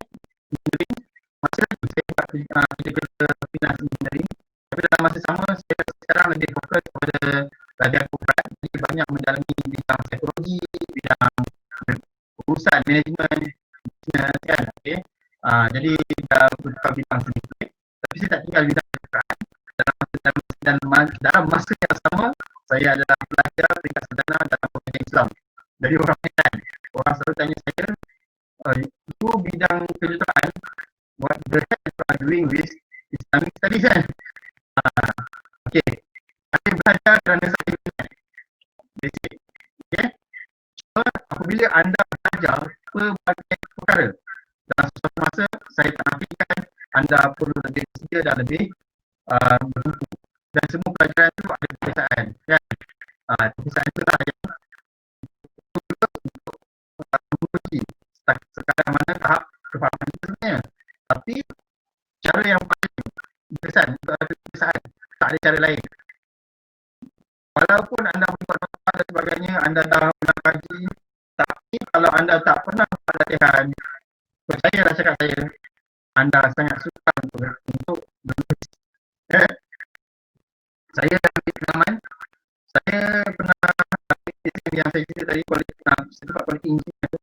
Dia exam dia sangat mudah sebab exam dia macam ni. Bila exam itu langsung, dia exam worldwide. Seluruh dunia ambil exam tersebut. Jadi hari tersebut, jadi bila ambil exam hari tersebut, kertas soalan dia berlainan, set dia berlainan, tapi soalan dia soalan sama. Maknanya kalau anda perlu jawab soalan dalam masa 5 jam setengah, itu exam paling lama saya ambil, 5 jam setengah, straight, tak ada rest. Anda perlu habiskan menjawab soalan sekitar 250 soalan objektif sebenarnya. Tapi dalam soalan objektif tersebut, ada soalan kefahaman dan ada soalan calculation yang melibatkan statistik. Ada calculator, anda cuma diberi calculator saja.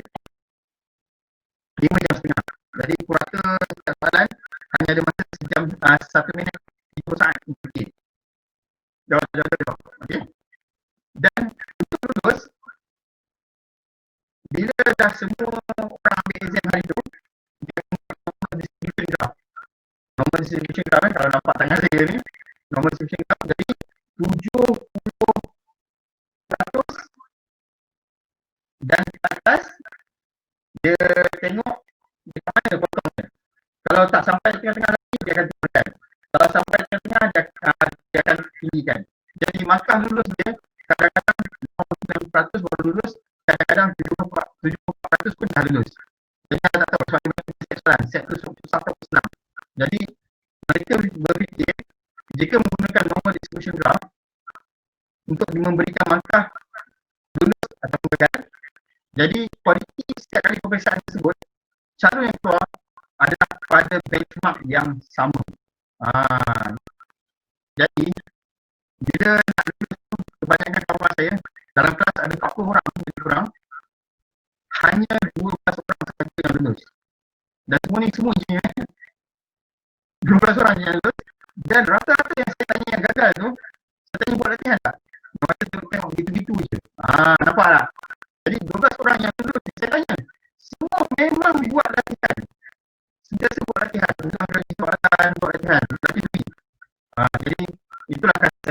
saya dapat kesimpulan bahawa teknik menafik perpesaan yang paling ampuh adalah anda buat latihan. Tengoklah soalan-soalan pasti kan. Walaupun soalan mungkin tidak berulang, tetapi kaedah metod pertanyaan adalah sedemikian. Jadi anda boleh tahu, anda boleh rasa feeling sikit macam ada sikit kan. Soalan-soalan macam ni, kalau bapak macam ni lah soalan kita nak keluar ni. Jadi betul kan. Itu dia punya trik. Okey. Penting tak perhatian ni. Okey. Apa jadi kalau pemain bola sepak tadi? Jadilah macam bawahan kan. Apa jadi kalau doktor perhatian confirm. Ada siapa yang nak minta dia dibedah tu dia bedah patuh je kan. Tak boleh. Okey. Kenapa kan jadi kalau pelajar tak jawab soalan? Okey. Bayangkan macam ni analogi dia. Adik Rahman. Okey. Seorang buat 20 soalan sekali, seorang buat 10 soalan sebulan. Jadi skor ni sebab tak pandai tapi sebab tak buat latihan. Jadi saya yakin ramai pelajar dah sedar sebenarnya kebanyakan pelajar yang dikatakan kategori cemerlang ataupun pandai sebenarnya bukanlah dia pandai sebab dia pandai. Dia pandai sebab dia rajin. Itu saya tak nafikan. Sebenarnya itu hakikat dia. Saya pernah tengok ada IQ dia buat genius tapi memang tak belajar. Jadi dia tak belajar, tetap juga tak lulus exam walaupun IQ tinggi. Ini pengalaman saya sendiri. Saya pernah jumpa pelajar macam tu. Okey. Jadi yang penting adalah latihan. Cemerlang adalah buat latihan. Okey. Cepat-cepat buat latihan. Ikutlah 5 tip tadi Ni. Latihan mula dengan subjek yang susah dan subjek yang lemah. Jangan samakan semua subjek. Kalau anda paksa, anda membuang masa. Anda hanya dapat average sahajalah. Okay? Jadi mulakan subjek yang susah dan lemah. Yang subjek yang dah kuat tu okey. Nanti boleh kurangkan sedikit. Dia sedap. Okey? Mulakan dengan sedikit tapi buat sekali. Dan pilih tempat yang sesuai dan kurang gangguan. Ini penting okay? Mulakan juga latihan walaupun tak ada mood. Okey. Tak mood teman-teman buat latihan dulu depan komputer ke depan laptop ke ataupun soalan dalam buku teks ke buat jugalah. Walaupun mood tak ada. Sebab perbezaan tak ada mood ada. Inilah nama dia latihan. Dan yang kelima, kena pasti jawapan yang salah. Fahamkan apa yang boleh dikatakan. Tak nak latihan yang anda buat terus simpan. Tengok, check. Okey, latih tu diri. Jangan biarkan pisang berbuat dua kali. Okey. Ini yang pelajar-pelajar jarang buat. Langkah terakhir ni. Jawapan yang salah tu fahamkan kenapa salah. Dan jangan hilang. Okey. Alright. Cepat buat latihan. Itu betul yang menarik exam. Okey. Betul lain banyak lagi lah kan. Hari ni kita share tu. Yang paling penting. Sekarang ni saya share apa yang penting. Buat saya dan saya rasa bermanfaat buat anda. Sebab masa kita banyak kan. Jadi saya cuba yang paling penting. Okay. Alright. Apa ni? Okay. Alhamdulillah. Okay, jadi sebenarnya kita jumpa sangat sebenarnya. Jangan risau. Okay. Saya ucap terima kasih kepada anda yang masih lagi setia bersama dengan saya. Okay. Cuma saya minta lebih kurang dalam 10 minit ke 15 minit sebelum kita buka kepada Q&A ini untuk saya share sedikit. Sedikit je banyak tentang apa yang saya kongsikan hari ini dan sedikit terkini yang saya rasa nak share dengan anda. Okey. Pertama, apa yang saya baca tadi itu adalah kaedah strategi. Saya kata slide trainer tadi daripada pengasaran Usman beliau merupakan senior saya di Kolej Islam sini sebenarnya. Okey. Jadi saya belajar daripada beliau. Beliau lebih hebat. Dia boleh ingat susunan nombor 10 baris sampai itu ada 10 nombor dan dia boleh ingat 5 baris nombor. Maknanya ada 50 nombor yang disusun secara rawak dan dia hafal dalam masa 15 minit je. Dan dia boleh sebut balik nombor tu apa tengok susunan nombor. Dia kaedah kita panggil apa? Teknik memori Maknanya dia nampak nombor tu, dia visualize barang, dia visualize benda. Dia bukan visualize nombor. Jadi dia memudahkan dia ingat. Jadi dia gunalah kaedah kita macam kita buat akustik dan sebagainya, dia jadikan cerita dan sebagainya. Dan complicated lah.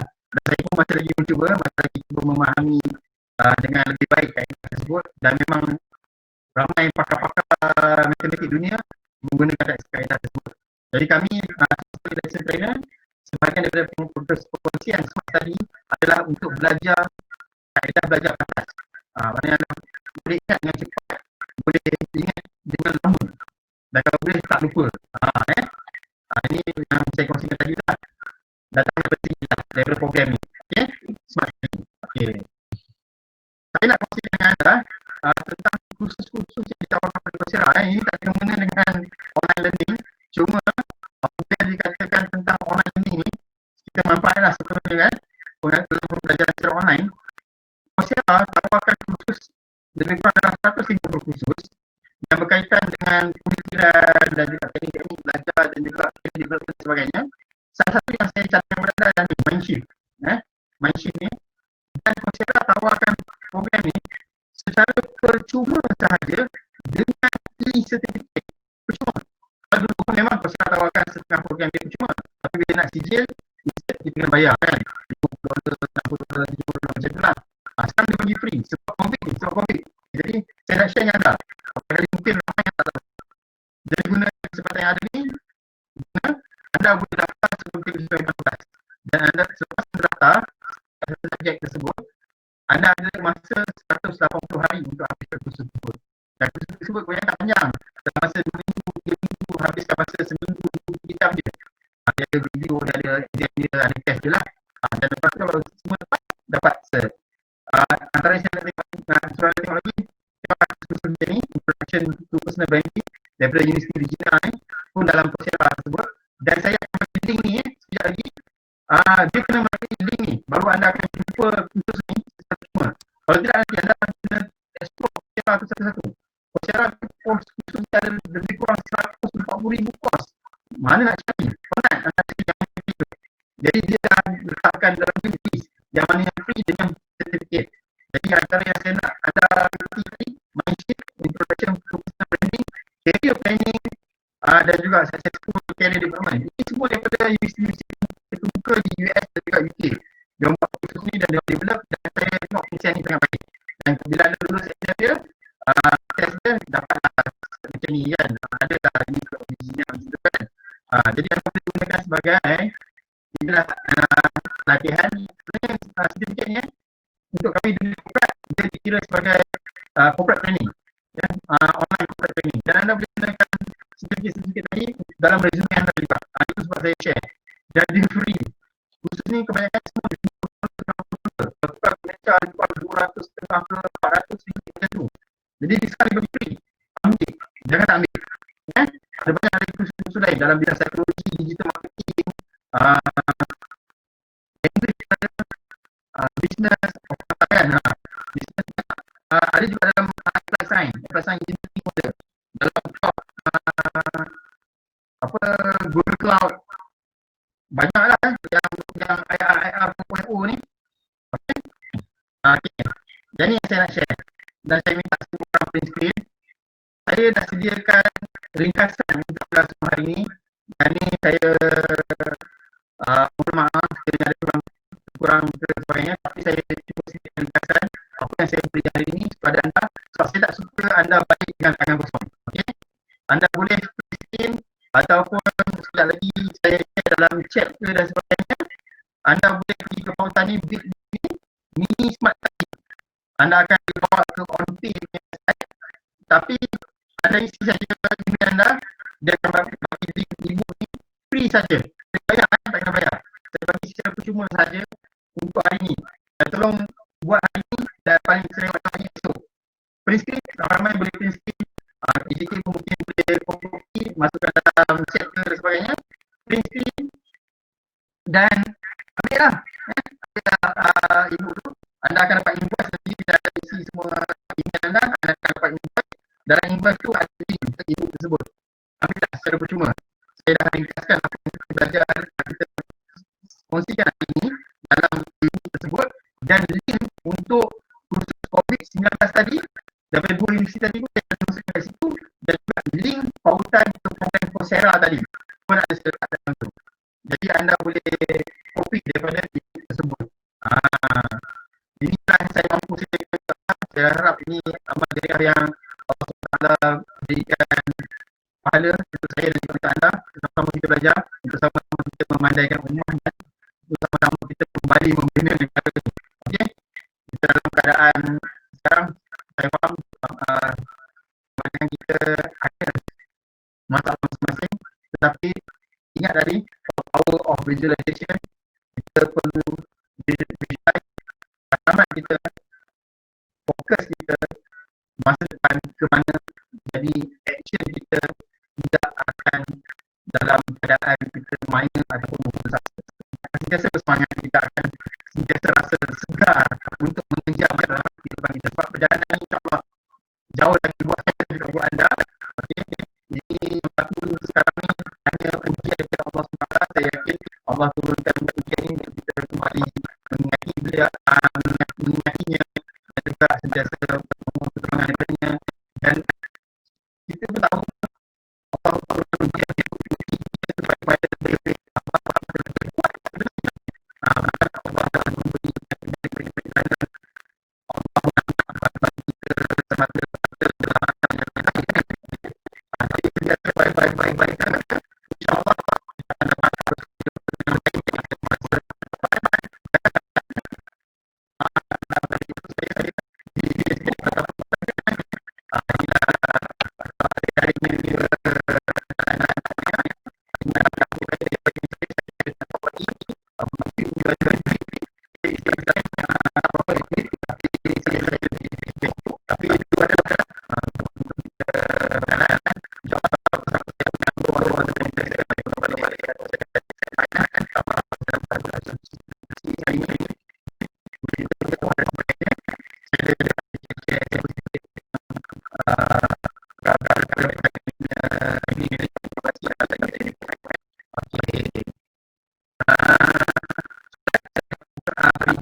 kita diucapkan atas perkongsian sebentar dari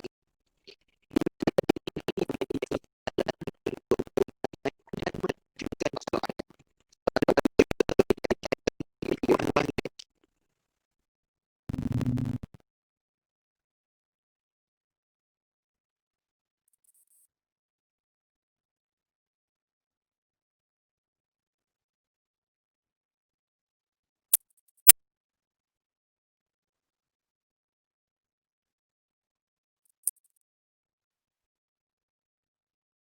Okey, orang pay tu free je. Jangan risau. Okey, saya tunggu soalan je lah.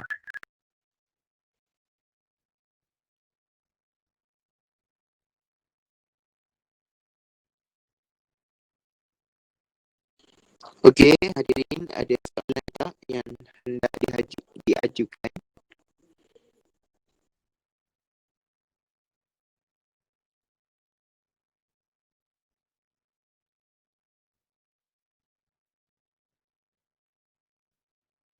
Kalau susah kita dekat chat boleh on mic saja. Kita tanya terus lagi susah.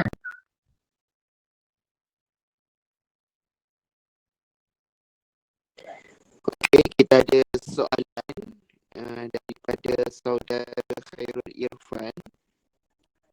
Sejauh mana teknik yang tuan bincangkan mempengaruhi emosi seseorang?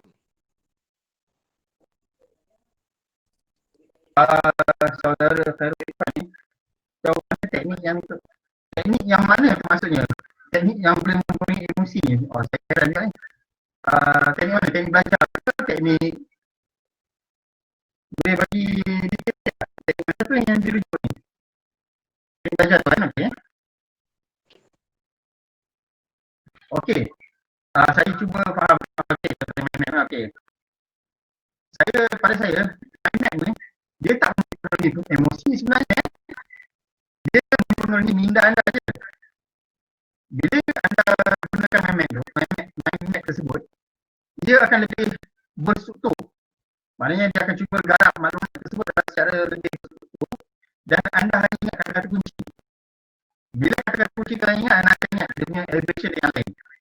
Itu tujuan gunanya mind map. Ya. Dan saya tak tahulah juga apa dari segi impact dia kepada fungsi kognitif tu. Itu saya pun tak pasti, tak ada pula saya buat kajian atau kita baca kajian-kajian ya. Saya mohon maaf itu. Cuma kalau dari segi keterbatasan minda kita bila melihat sesuatu maklumat secara masif lah. Buku teks kan masif kan? Masif, semua maklumat. Minda sukar untuk proses. Itu ada kajian klinikal. Jadi dengan mind map ni, kita hanya perlu ingat kata-kata kunci. Bila kita ingat kata kunci, kita akan ingat keseluruhan fakta ataupun cerita tersebut. Itulah kata influence mind mapping tadi. Kalau saya nak kaitkan dengan kognitif ataupun emosi, saya tak pastilah. Adakah orang guna mind map ni sampai stres kan? Saya tak tahu. Saya tak pernah buat kajian lagi, saya mohon maaf. Cuma pada saya, sekadar yang kita kongsi bersama dengan para pelajar, mind map memang sangat membantu, terutama pada subjek-subjek yang kritikal, subjek yang banyak fakta. Itu kekuatan mind map. Saya mohon maaf lah, dan itu yang saya boleh jawab berkaitan dengan emosi kan. Dan ni kena kembali psikologi ya. Saya pun tak pernah fikir soalan. Terima kasih kepada saya. Saya akan cuba cari sebab saya tak terfikir ada teknik belajar yang menyebabkan pelajar terpengaruh secara emosi. Melainkan kalau dia meningkatkan kepayaan minda tu mungkin, ataupun mempercepatkan proses pembelajaran, yang tu adalah impak-impak kajian yang kita boleh lihat dalam jurnal ada tulis boleh cari dalam jurnal kaedah-kaedah belajar yang telah dibuat kajian. Saya ada jumpa terutama kaedah-kaedah kajian yang melibatkan program-program yang lama lah. Contoh program-program seperti teknik belajar Dr. Smati kan, Dr. Syukri Abdullah. Saya ada jumpa kajian-kajian di tingkat master dan PhD yang kaji teknik yang diorang gunakan untuk belajar. Tapi apa yang saya kongsikan dengan anda, mind mapping, Tony Buzan memang terkenal sebagai pakar memori dunia kan. Dia filantropi, jadi memang dia telah terbukti lah secara kita kata secara aktif klinikal saya tak pasti. Tapi dia kata melibatkan emosi, dia kena kaji secara klinikal kan. Okey, saya jawab yang tu. Saya rasa itu saja yang boleh saya kongsikan. Kemudian yang kedua, bagaimana nak bagi masa buat assignment yang masa study. Okay. Ni yang kita kata pasal dilema kan. Sebab assignment kalau tak buat, maka tak ada. Jadi tak buat okay, insentif kan. Pada saya prioritize. Okay, berikan keutamaan. Saya rasa assignment dan juga jadual peperiksaan pada waktu yang sama betul tak? Selalu assignment kena hantar legawat kan, kena siap legawat. Jadi jangan assignment tu dibuat last minute. Sama juga lah tadi kan. Buat last minute. Assignment dapat minggu pertama, dia minggu 14 pun siap. Ini saya bukan cerita orang lain kan. Pengalaman sendiri juga kan. Okay. Assignment kalau dapat minggu pertama, kalau boleh disiapkan dalam masa 3-4 minggu, siapkan 3-4 minggu. Tak perlu drag sampai minggu ke-12. So, at the end of semester, anda tahu anda akan hadapi peperiksaan. Jadi, mana yang boleh dibuat dulu, buat dulu. Prioritize. Itu saja yang boleh saya buat. Cara mudah nak prioritize, anda boleh gunakan planner, anda boleh gunakan teknik yang paling mudah saya buat kalau boleh Google, cari Google, dia panggil plan, do, check, action, planner atau worksheet. Nanti dia akan keluar, dia ada tugasan, task, due date kan, lepas tu dia ada ruang untuk tick lah untuk ni kan, lepas tu masuk dalam kata, ada yang dia buat, dia bagi saya dengan Gantt. Kalau ada siapa yang pernah belajar guna Gantt ni dia ada timing dia, bila perkara tersebut tu disiapkan pun boleh buat juga. Maknanya anda planning cara anda belajar tu, anda buat Gantt. Daripada minggu pertama sampai minggu keempat, assignment pertama kena siap. Minggu keempat, minggu ke-8, assignment kedua kena siap. Dan selepas rest lagi 20 minggu untuk fokus kepada persediaan ke peperiksaan. Boleh buat prioritas macam tu. Itu yang paling mudah lah saya rasa. Okey, ada soalan lagi? Khairul Khan, okey. Saya harap menjawab lah saudara Khairul yang soalan emosi tadi kan. Okey, ada lagi soalan lain? Yang tu saja. Nampaknya soalan kita sampai di situ sahaja. Okey, terima kasih diucapkan atas perkongsian sebentar tadi. Semoga dengan perkongsian hebat itu tadi dapat memberi motivasi dan panduan buat hadirin dan hadirat sekalian untuk terus bersemangat belajar tanpa putus asa dalam mendepani perubahan arus globalisasi dan mendepani pandemik COVID-19 yang melanda dunia kini. Semoga kita semua dapat mempraktikkan di dalam kehidupan seharian dan berkongsi bersama dengan rakan-rakan yang lain. Akhir kata, tenang-tenang air di kali, tempat mandian putera dan puteri. Sempurna sudah majlis diraih, salah dan silap harap dimaafi. Hadirin yang dihormati, dengan berakhirnya majlis kita ini, maka berakhirlah agenda utama program kita pada hari ini. Saya selaku pengerusi majlis ingin memohon kemaafan sekiranya terdapat sebarang kesilapan sepanjang mengacarakan majlis ini. Sesungguhnya yang baik itu datang daripada Allah dan kelemahan itu datang dari pihak kami sendiri. Saya sudahi majlis hari ini dengan ucapan terima kasih dan lafaz yang mulia. Wabillahi taufiq wal hidayah. Wassalamualaikum warahmatullahi wabarakatuh. Mohon hadirin untuk membuka kamera bagi sesi fotografi bersama-sama.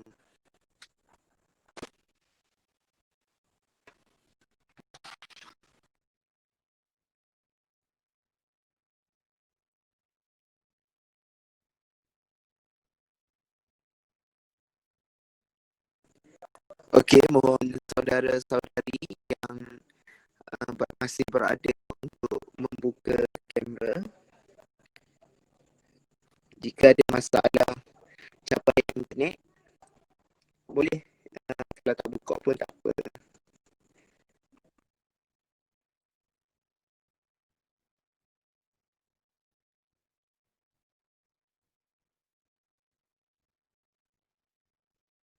Terima kasih.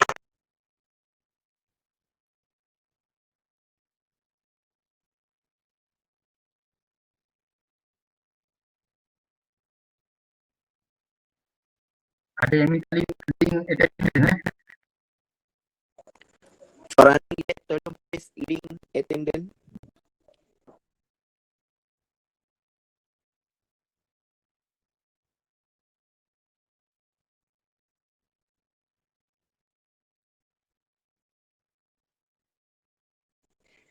Okey, terima kasih ucapkan kepada semua kerana sudi join program kami malam ni.